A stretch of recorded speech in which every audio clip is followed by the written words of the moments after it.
நாமத்திற்கு ஸ்தோத்திரம். இன்னைக்கு பிலிப்பியர் 3வது அதிகாரம் 18வது வசனத்தை தியானிக்க இருக்கிறோம். பிலிப்பியர் 3:18 ஜெபத்தோடு இந்த செய்திக்குள்ளே கடந்து செல்வோம். திருப்பாதம் நாம்பி வந்தேன், கிருபை நிறை இயேசுவே, தமதான்பை கண்டடைந்தேன், தேவா சமூகத்திலே தமதான்பை கண்டடைந்தேன், தேவா சமூகத்திலே இளைப்பாறுதல் தரும் தேவா, கலைத்தோர் தேற்றிடுமே, இளைப்பாறுதல் தரும் தேவா, கலைத்தோரை தேற்றிடுமே, சிலுவை நில எந்த தஞ்ச சுகமாய் அங்கு தங்கிடுவேன், சிலுவை நில எந்த தஞ்ச சுகமாய் அங்கு தங்கிடுவேன், திருப்பாதம் நாம்பி வந்தேன், கிருபை நிறை இயேசுவே, தமதான்பை கண்டடைந்தேன், தேவா சமூகத்திலே என்னை நோக்கி கூப்பிடு என்றீர், இன்னல் துன்ப நேரத்திலும் என்னை நோக்கி கூப்பிடு என்றீர், இன்னல் துன்ப நேரத்திலும் எனதுலம் ஊற்றி ஜெபித்தே இயேசுவே உம்மை நாடிடுவேன், எனதுலம் ஊற்றி ஜெபித்தே இயேசுவே உம்மை நாடிடுவேன், திருப்பாதம் நாம்பி வந்தேன், கிருபை நிறை இயேசுவே, தமதான்பை கண்டடைந்தேன், தேவா சமூகத்திலே மன மாற மாதர் நீரல்ல, மன வேண்டுதல் கெட்டிடம், மன மாற மாதர் நீரல்ல, மன வேண்டுதல் கெட்டிடம், எனதுலமுற்றி ஜெபித்தே இயேசுவே உம்மை ஆண்டிடுவேன், எனதுலமுற்றி ஜெபித்தே இயேசுவே உம்மை ஆண்டிடுவேன், என்னை கைவிடாதிரும் நாதா, என நீந்தி நேரிடேனாம், என்னை கைவிடாதிரும் நாதா, என நீந்தை நேரிடேனாம், உமக்காக யாவம் சகிப்பேன், உமது பலன் ஈந்திடுமே, உமக்காக யாவம் சகிப்பேன், உமது பலன் ஈந்திடுமே. இயேசுவின் நாமத்தினாலே ஜெபங்கள் பிதாவே, ஆமென். கர்த்தருடைய சுத்த நாமத்திற்கு ஸ்தோத்திரம். லீலா பிரைஸ் தி லார்ட். இங்க என்னுடைய டீச்சர், ஸ்விம்மிங் டீச்சருடைய மனைவியை பார்க்கிறேன். சதீஷ் ஸ்விம்மிங் டீச்சருடைய மனைவி praise the Lord. Daniel Rajesh praise the Lord. Kavitha sister praise the Lord. Selvi teacher praise the Lord. கர்த்தர் நல்லவர். இப்ப நம்ம செய்திக்குள்ளே கடந்து செல்வோம். பிலிப்பியர் 3வது அதிகாரம் 18வது வசனத்தை தியானிக்கிறோம். ஏனென்கிற ஒரு கனெக்ஷனை வச்சிருக்காரு. அது முந்தின வசனத்துக்கு இருக்கு. அநேகர் வேறு விதமாக நடக்கிறார்கள், அவர்கள் கிறிஸ்துவின் சிலுவைக்கு பகையினர், உங்களுக்கு அநேகர் மெஜாரிட்டி ரெண்டு இருக்கு, மெஜாரிட்டி மைனாரிட்டி. இப்ப உலகம் முழுவதும் ஆண்டவரை அறியாதவங்க தான் மெஜாரிட்டி, மைனாரிட்டிங்கிறது ரொம்ப கம்மி. இன்னைக்கு என்னுடைய மனைவி கூகுள்ல இருந்து ஒரு செய்தி சொன்னாங்க, ஆச்சரியமா இருந்துச்சு. உங்களுக்கு நான் சொல்லணும். நார்த் இந்தியால ஒரு சின்ன ஒரு கிராமம், அதுல தலித் இன மக்கள், தலித் இன மக்கள்லாம் யாருமே அவங்களுக்கு தேவையில்லை. அந்த இன மக்கள்ல ஒரு சிலர் ஆண்டவரை சொந்த வருஷம் ஏற்றுக்கொண்டாங்க. எப்படி ஏற்றுக்கொண்டா யாரும் தெரியாது. இந்த பர்டிகுலர் நபர் அவர் வீட்டுக்கு பின்னாடி கொஞ்சம் நிறைய ஓப்பன் ஸ்பேஸ் இருக்கு. இங்க இவங்களுக்கு தேவாலயத்தை போனா ரொம்ப தூரம் போகும், அந்த ஊர்ல ஆலயம் கிடையாது. ஸோ பின்னாடி ஒரு ஸ்பேஸ் இருந்திருக்கு. அதுல 150-200 பேர் சின்ன சின்ன குட்டி குட்டி கிராமத்திலிருந்து வந்து ஆராதனை நடத்துவாங்க, ஆண்டவர் துதித்து பாடுவாங்க. அப்ப அங்க இருந்த பிஜேபி இந்த மக்கள் எல்லாம் போய் இது நீ செய்யக்கூடாது அப்படின்னு சொல்லி ஃபோர்ஸ் பண்ணியிருக்காங்க. இந்த பர்டிகுலர் நபர், எனக்கு பேர்லாம் தெரியல, கோர்ட்ல ஒரு அப்பீல் போட்டிருக்காரு. என்ன சொல்றாரு அப்படின்னு, படிக்காத மனிதர் தலித் என்ன சொல்றான்னா, இந்தியா சுதந்திர நாடு, இங்க மதம் எந்த மதத்தினாலும் யாருனாலும் ஏற்றுக்கொண்டு ஆராதிக்கலாம், எங்களை யாரும் கட்டாயப்படுத்தல. இங்க இருக்கிற அந்த 150 200 பேரும் எனக்கு அவங்க எப்படி ஆண்டவரை ஏத்துக்கிட்டாங்கன்னு எனக்கு தெரியாது, ஆனா என்னுடைய இடத்துக்கு வர்றாங்க, ஆராதிச்சுட்டு அங்க வீட்டுக்கு போயிடும், எங்களுக்கு தடை சொல்லக்கூடாது அப்படின்னு சொல்லி ஆண்டோடைய பெரிதான கிருபையினால இவங்களுக்கு ஃபேவரா ஜட்ஜ்மெண்ட் ஆச்சு. அந்த பர்டிகுலர் இடத்துல மத தடை சட்டம் இருக்குது, நல்லா கேட்டுங்க, மத தடை சட்டம் இருக்கிற இடத்துல ஆண்டவர் அற்புதத்தை செய்யணும். அற்புதத்தை செய்து ஜட்ஜ்மெண்ட் என்னன்னா, இந்திய பிரஜைக்கு இந்தியால எங்கனாலும் எந்த கடவுளனாலும் ஆராதிக்கலாம், அது யாரும் தடை பண்ண முடியாது ஜட்ஜ்மெண்ட் வந்துச்சு. எனக்கு அதை கேட்க ரொம்ப சந்தோஷமா இருந்துச்சு.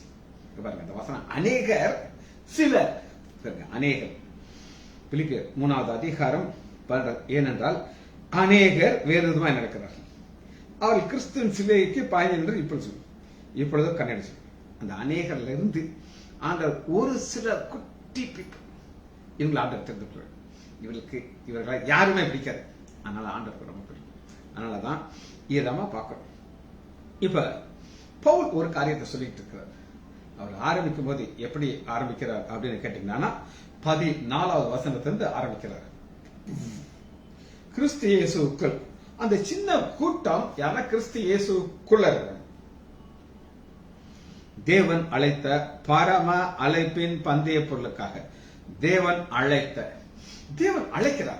எப்படி அழைக்கிறார்னா, என்னிடத்துல வா, காம் காம் காம் அப்படின்னு அழைக்கிறார்.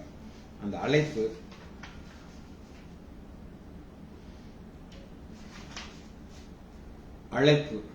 எல்லாருக்கும் அவருடைய கரங்களை நின்றார். என்னிடத்தில் வந்த ஒருவரை நான் புறம்பே தள்ளுவதில்லை என்று அழைக்கிறார்.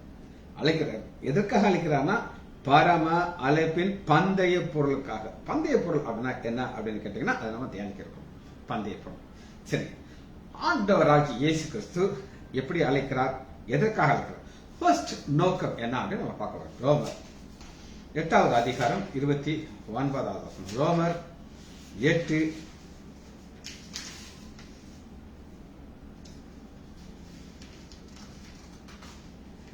29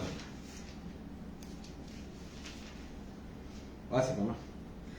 தம்முடைய குமாரன் அழைத்தவர் குமாரனாகிய இயேசு கிறிஸ்து அநேக சகோதரர்களுக்குள்ளே முதல் பேரா இருக்கும்போது தேவன் எவர்களை முன் அறிந்தாரோ அவர்களை தமது குமாரனுடைய சாயலுக்கு ஒப்பாகும். சாயல் தாங்க ஆண்டவருக்கு ஒரு ஆசை. என்ன ஆசைனா, சாயலை கொடுக்கணும். யார் சாயலை?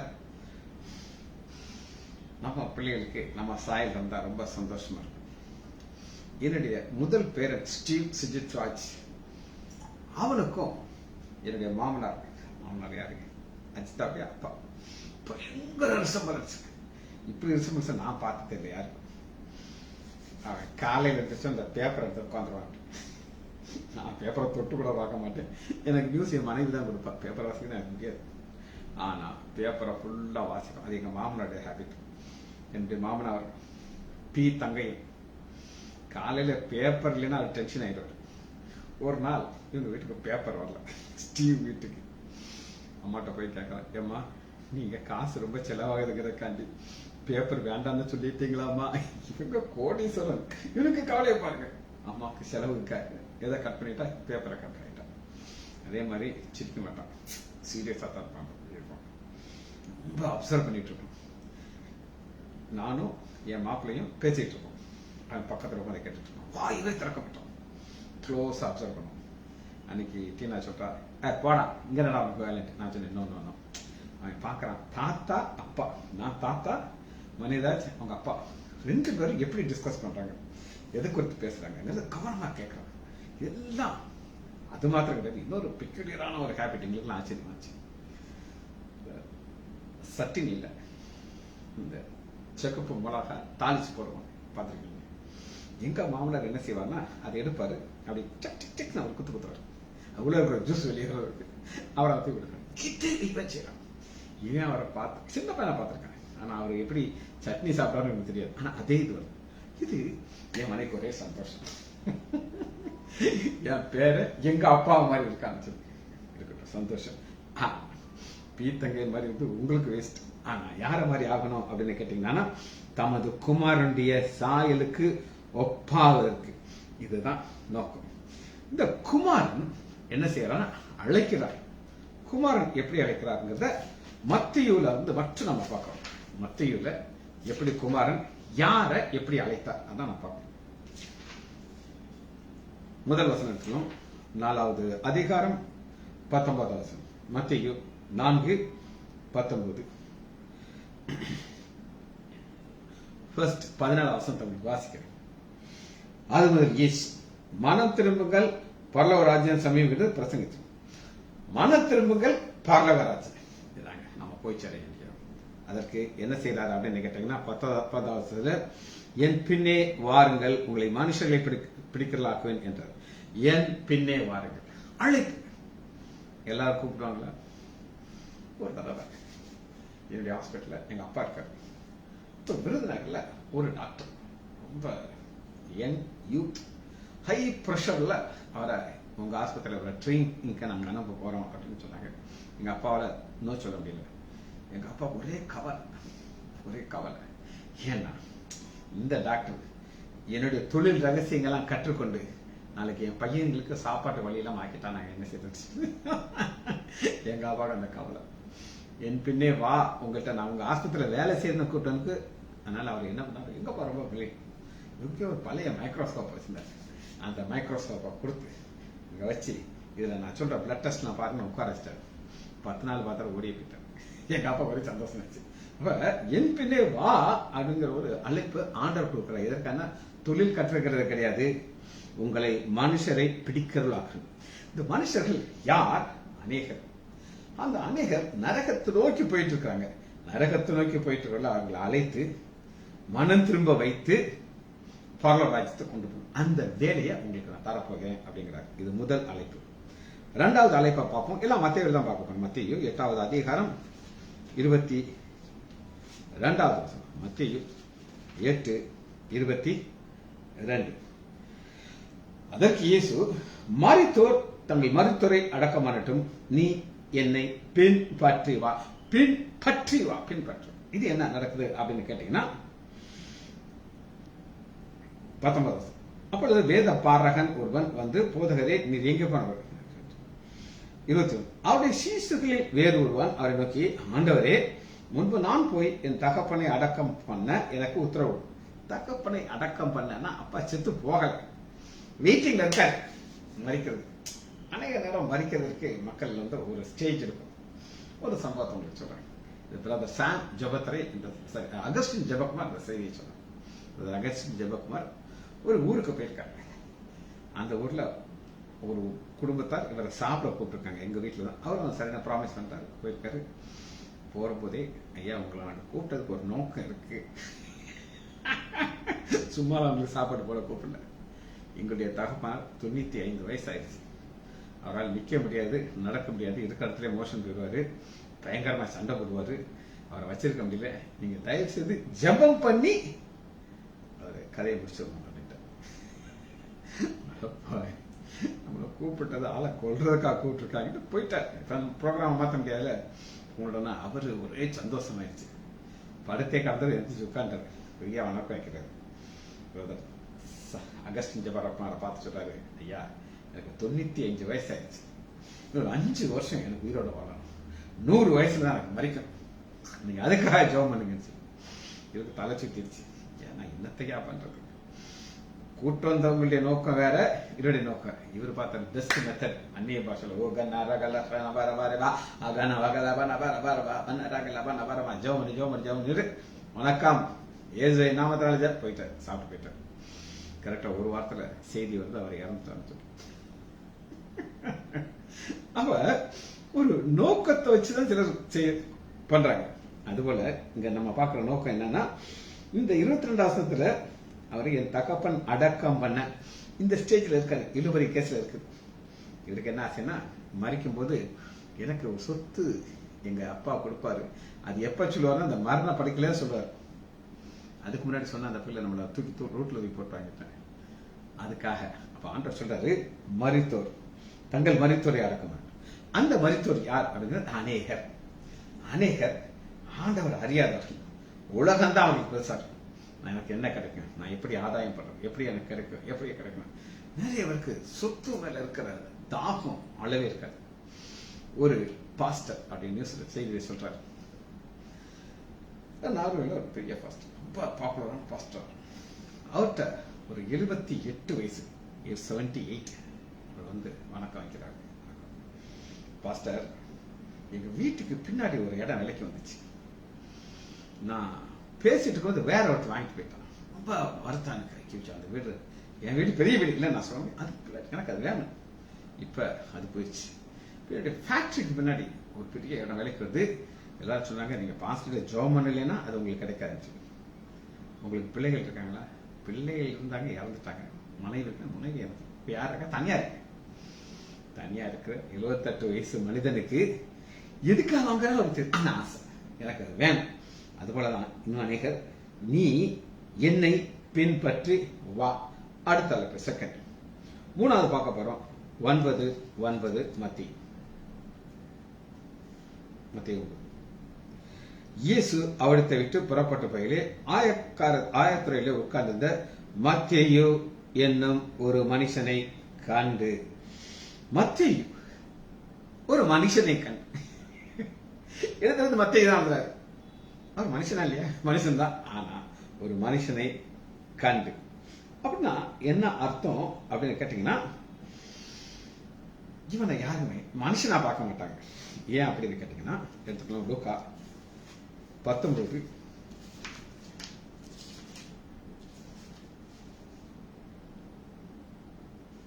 2 வாசிங்க.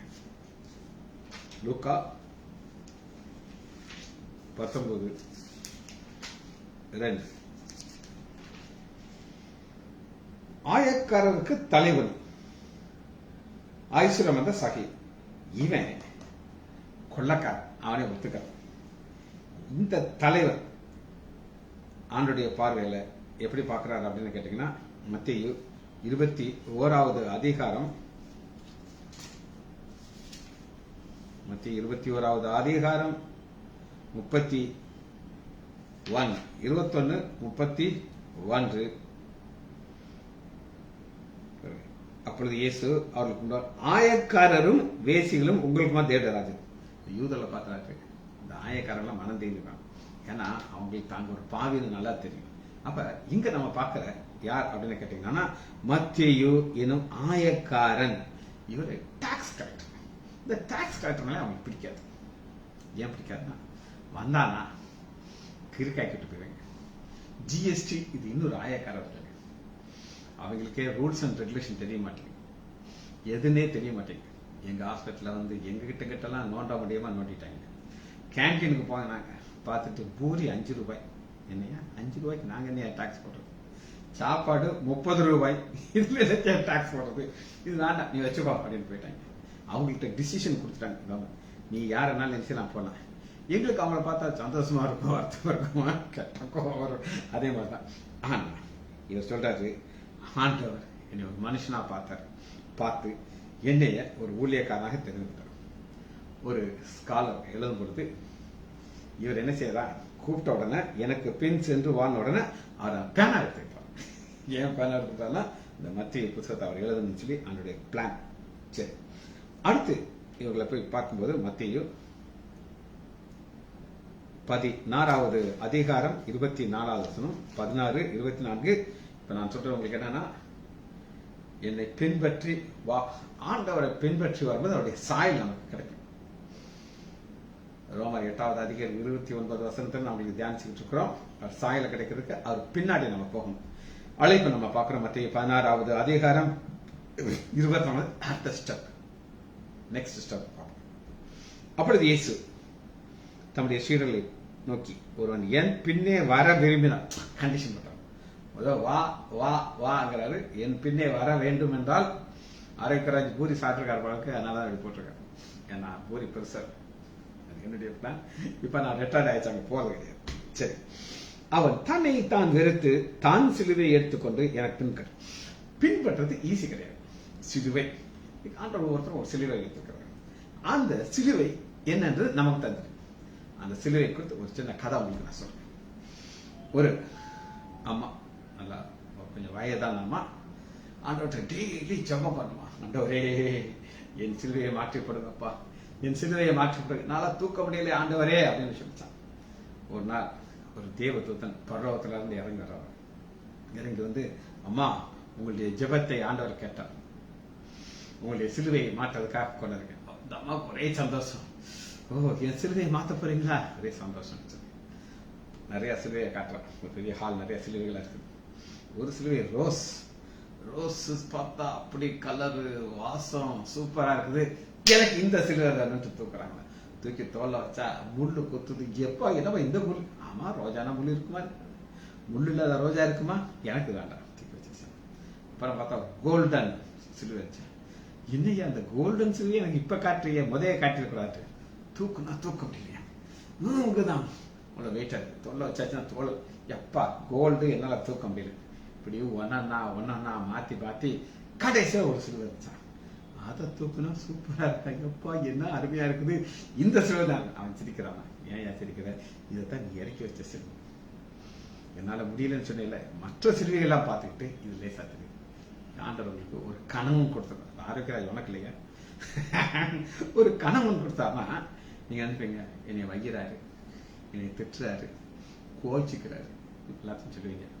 ஆனா இன்னொரு கணவன் நான் இழந்த ஒரு பெண்ணிட்ட போய் கேட்டீங்கன்னா, என் மாப்பிள்ளை என்னை அடிச்சாருங்க, ரோட்ல போட்டு என்னை அடிச்சாருங்க, கேவலப்படுத்தினாரு, ஆனா இருக்கும்போது ஒரு கணவனா இருந்தாரு, ஒரு கணவன் இல்லாம இருக்கு அப்படின்னு சொல்லி ஒவ்வொருத்தருக்கும் ஒவ்வொரு பாதையில அது கஷ்டமா இருக்கும்.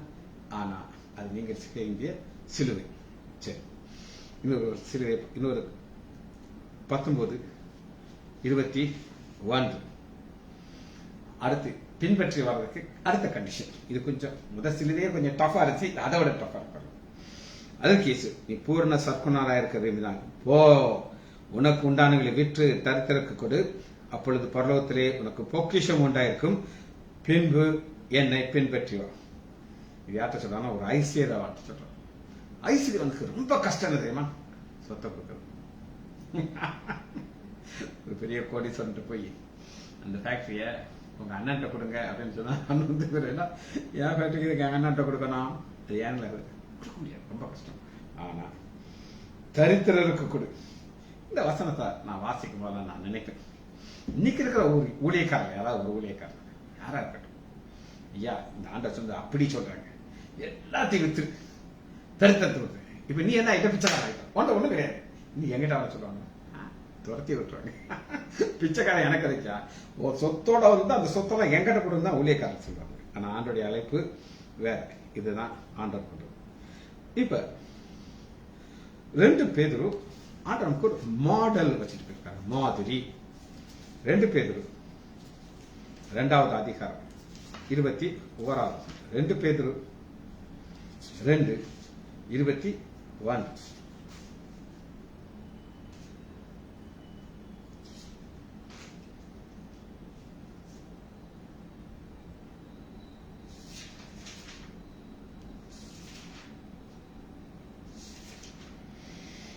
ரெண்டுல 1 பேதுரு 2:22-21 பாருங்க. இதற்காக நீங்கள் அழைக்கப்பட்டிருக்கிறீர்கள், ஏனென்றால் கிறிஸ்துவும் உங்களுக்காக பாடுபட்டார். அந்த பாடு நமக்காக பாடுபட்டார். நீங்கள் தம்முடைய அடிசோற்றலை தொடர்ந்து வரபடி உங்களுக்கு மாதிரியை பின் வைத்து போனார். மாதிரி, இந்த மாதிரியில தான் நம்ம நடந்து போகணும். இந்த நடந்து போறது ஒரு நெகட்டிவான ஒரு சம்பவத்தை உங்களுக்கு நான் சொல்றேன். ஒரு அப்பா, அவருக்கு ஒரு குட்டி பையன், இவருக்கு பயங்கர ஆல்கஹாலிக், குடிக்காம இருக்க முடியாது. இவரு பையனை, அம்மா வெளியே போயிருக்கு, பையனை பார்த்துக்கிட்டு வெளியே போயிடாதேன்னு சொல்லிட்டு இருக்குது. டிவியை போட்டார், கார்ட்டூன் சேனல் வந்து பையன்கிட்ட ரிமோட்டை கொடுத்தது, தம்பி அப்பா முக்கியமான வேலையை போய் சீக்கிரம் வந்து, முக்கியமான வேலை, அது வேற நீ கார்ட்டூன் சேனலுக்கு பார்த்துட்டு. சரிப்பா நான் பார்த்து, வீட்டை விட்டு போயிடாத தம்பி. இல்லப்பா ஏமா கார்ட்டூன் விட்டுட்டு யாராவது போவாங்கன்ட்டு அந்த பையன் உட்காந்து பார்த்துட்டு இருக்காங்க. இவர் சாராய கடைக்கு போயிட்டார், அங்க உட்காந்து குடிச்சிட்டு இருக்காரு. திடீர்னு பார்த்தா பையன் பக்கத்துல இருந்துங்க, எப்ப முக்கியமான வேலை சாராய கடையில உட்காந்து, டேய் உன்னை கரண்ட் போயிடுச்சுன்னா நான் எப்படி பாக்குறது? வந்துட்டீங்களா? எப்படா வந்த? எப்பா நேரத்தை மழை பெஞ்சிருந்துச்சு, நீங்க வீட்டு விட்டு வெளியும்போது ஒரு ஃபுட் ஸ்டெப் உங்க காலத்துக்கு எனக்கு தெரியுது, உங்க ஷூ தான் அப்படின்னாங்க. அது மேல ஏன் காலச்சு அப்படியே வச்சு இங்க வந்துட்டேப்பா அப்படிங்களா? அப்பா ஒரு அடிச்சுவட்டை விட்டுட்டு போயிருக்காரு, அதை பின்னெடுத்து சாராக்கரைக்கு வந்துட்டான். ஆனா ஆண்டவராகிய இயேசு கிறிஸ்து என்ன அடிச்சுவட்டை விட்டுட்டு போனார்னு அடுத்த வருஷம் அவர் பாவம் செய்யவில்லை. இங்க ஒரு 4 வசனங்கள் நம்ம பார்க்க போறோம். பாவம் செய்யவில்லை. இப்ப என்னையும் நீங்க எல்லாரும் சேர்த்து நமக்கு ஒரு சின்ன ஒரு டெஸ்ட் வைக்கிறாங்க. என்ன டெஸ்ட் நான் சொல்லட்டா? பெரிய அரண்மனையில கொண்டு விட்டாங்க. அது ஆரோக்கியராஜா இருந்தாலும் சரி, என்ன இது மாதிரி யாரா இருந்துச்சு, விட்டுட்டு க்ளோஸ் பண்ணிட்டாங்க. யாரும் உன்னே பார்க்க முடியாது. அங்க சாராயம் இருக்கு, என்னென்னலாம் பாவம் இருக்கோ என்னன்னாலும் செய்யலாம். ஆனா நோபடி கேன் see. நீங்க செய்வீங்களா செய்ய மாட்டீங்களா அப்படின்னு பாத்தீங்கன்னா நிறைய நேரம் ஆசை இருக்கும், ஆனா மாட்டிக்கிடுவோமேங்கிற ஒரு பயம் இருக்கும். ஆனா ஆண்டவர் செய்யவில்லை. அவர் அத்தனை பெண்கள் அவர் சுத்தி ஊழியம் செய்தார்கள், அவர் பாவம் செய்யவில்லை. அடுத்து பாருங்க, அடுத்த ஸ்டெப் 1 பேதுரு 3வது அதிகாரம் 5வது வசனம். அவரிடத்திலே பாவம் இல்லை, செய்யவில்லை வேற இல்லை. செய்யலையா? எனக்கு தெரியும், நான் செய்யறதில்ல. ஏன் செய்யறதில்ல? மாட்டிக்கிறது. ஆனா இப்ப பாவம் இல்லை இருந்தா தானே செய்யறது. இதான் அடி சொல்றது. 2. 3வது எபிரேயர் 7வது அதிகாரம் 26வது வசனம். அவர் பரிசுத்தர். இதுதான் நமக்கு வச்சிருக்கிறார் பாடுகள். அந்த பாடுகள் வழியா தான் நம்ம போக வந்திருக்குது. அது பரிசுத்தர். 3வதாக 2 கொரிந்தியர் 5வது அதிகாரம் 21வது வசனம் என்ன சொல்லுதுன்னா, பாவம் அறியாத அவரை நமக்காக பாவம் ஆக்கினார்.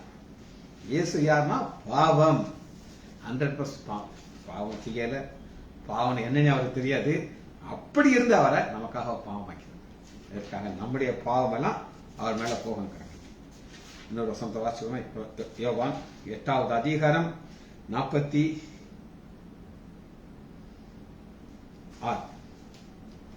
என்னிடத்திலே பாவம் உண்டென்று உங்களில் யார் என்னை குற்றப்படுத்த?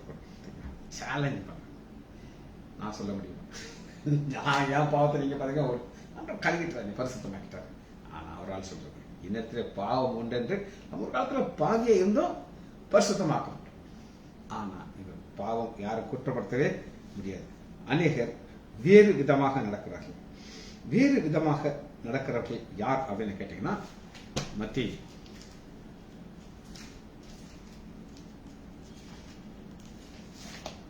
7வது அதிகாரம் 13வது வசனம். மத்தேயு 7:13. இடுக்கமான வாசல் வழியாக பிரவேசி. கேட்டுக்கு போகிற வாசல் வழி விசாலமா இருக்குது, அதிலே பிரவேசிப்பர் அநேகர். கேட்டு பாவத்துக்குள்ள எத்தனையோ வெரைட்டி ஆஃப் பாவம் இருக்கு. ஆனா எல்லாம் கொண்டு போய் சேர்த்துறோம், நரகத்துல கொண்டு போய் சேர்த்து. ஆனா சாத்தான் என்ன செய்வான் அப்படின்னு கேட்டீங்கன்னா, சாத்தானுடைய ஒரு ஸ்பெஷல் கேரக்டர், எத்தனையோ கேரக்டர், ஒரு கேரக்டர் உங்களுக்கு காட்டுறேன். 2 கொரிந்தியர் 11வது அதிகாரம் 2 கொரிந்தியர் 11வது அதிகாரம் 13வது வசனம். 11:13. அப்படிப்பட்ட கள்ள அப்போஸ்தலர். அப்ப அந்த அநேகர் சிலுவைக்கு பகைஞர் யார் அப்படின்னு கேட்டீங்கன்னா, பவுல் சொல்லுகிறார் கள்ள அப்போஸ்தலர் தான். அப்போஸ்தலர் மாதிரி வருவாங்க, ஆனா தப்பா வழி நடத்திட்டு போயிருவாங்க. கள்ள அப்போஸ்தலர் கபடம் உள்ள வேலையாக்கு. கபடு உள்ள கபடு இருக்கும். உங்களை எப்படி நரகத்தில் கொண்டு போகணும்னு பத்திரிகை உங்களுக்கு. கிறிஸ்துவனுடைய அப்போஸ்தலர் வேஷத்தை தத்துக்கொண்டு, வேஷத்தை அன்பு ராஜ் அப்படின்னு ஒரு பாஸ்டர் ஷார்ட்டா இருப்பாங்க. நான் ரட்சிக்கப்பட்டதுல அப்ப இருந்தார். அவர் இப்ப சென்னையில் இருக்கார், ரிட்டையர் ஆயிட்டார். புல்பேட்டில் இருந்துட்டு சொல்லுவார், நீங்க சாத்தான் அப்படியே சிவப்பு கலர் நாக்க வெளியில வச்சுக்கிட்டு, பின்னாடி ஒரு பெரிய வாழை வச்சுக்கிட்டு, 2 கொம்பை வச்சுக்கிட்டு கருப்பா இப்படி வந்து நிற்பான். நீங்க நினைக்காது அப்படின்னா வரமாட்டான். அவன் எப்படி வருவான் அப்படின்னு கேட்டீங்கன்னா, ஒரு சுடிதார் போட்டுக்கிட்டு வருவான். எப்படின்னா சுடிதார் இல்லைன்னா நல்ல மேக்கப் எல்லாம் போட்டுட்டு லிப்ஸ்டிக் எல்லாம் போட்டுட்டு உங்களை பார்த்து சிரிப்பான் அவன். அழகா சிரிப்பான் உங்களை பார்த்து. நீங்க அப்படியே உருகிறீங்க, ஐயோ என்னைய பார்த்தா நீ சிரிக்கிற அப்படின்னு சொல்லி. இல்லைன்னா என்னைய போல அங்கி போட்டுட்டு வருவான்னு சொல்லி அழகா வச்சுக்குவார் வேஷத்தை. அது ஆச்சரியம் அல்ல. 2 Corinthians 11:14 சாத்தானும் ஒளியின் தூதனுடைய வேஷத்தை தரித்துக்கொள்ளும். வேஷத்தை தரித்து உங்களை எப்படி நரகத்துல போட்டா அவனுக்கு தெரியும். காரணம் என்ன அப்படின்னு கேட்டீங்கன்னா, இவனுக்கு பிடிக்காது. எது பிடிக்காது? சிலுவைன்ற உபதேசம். 1 Corinthians 1வது அதிகாரம் 18 1 Corinthians 1வது அதிகாரம் 18 இது அவனுக்கு பிடிக்காது. கிறிஸ்துவை பற்றிய உபதேசம். கிறிஸ்துவை பற்றி இதுதாங்க நமக்கு. கிறிஸ்து சிலுவையில மரித்தார், எனக்காக மரித்தார். என்னுடைய பாவம் அவர் மேல் போயிடுச்சு. உயிர் திறந்தார். இன்றைய மகிமைக்கு கொண்டு போவதற்கு அவர் ரெடியா. இதான் பேசி. ஆனா கிறிஸ்துவ சிலுவை பற்றிய உபதேசம் கெட்டு போறவர்களுக்கு பைத்தியமா இருக்கிறது. ரட்சிக்கப்படுகிற நமக்கு அது தேவபலன். நாம் சின்ன கூட்டம், நமக்கு சிலுவையின் உபதேசம் தேவை. ஏன்னா அது தேவபலன். ஜெபிச்சு முடிப்போமா? மகா இரக்கமும் கிருபையும் உள்ள பிதாவே, துதிக்கிறோம் ஐயா. நன்றி உள்ள இருதயத்தோடு உங்களுடைய திரு சமூகம் இருக்கிறோம் ஐயா. ஒரு கூட்டம் இருக்கிறது ஐயா, அது கெட்டு போகிறவர்கள் ஐயா. அது அநேகர் மெஜாரிட்டி. ஆனால் நாங்கள் மைனாரிட்டி. நாங்கள் எப்படியாகிலும் மரித்தோர் இருந்து உயிர் தர வேண்டும், பந்தய பொருளை பெற்றுக்கொள்ள வேண்டும் என்கிற ஓட்டத்தை ஓடுகிறோம் ஐயா. பிள்ளைகள் ஒவ்வொருவரையும் என் ஆண்டவராகிய இயேசு கிறிஸ்துவின் நாமத்தினாலே ஆசீர்வதிக்கிறேன். இயேசுவின் நாமத்தினாலே ஜெபங்கள் பிதாவே. ஆமென், ஆமென், ஆமென்.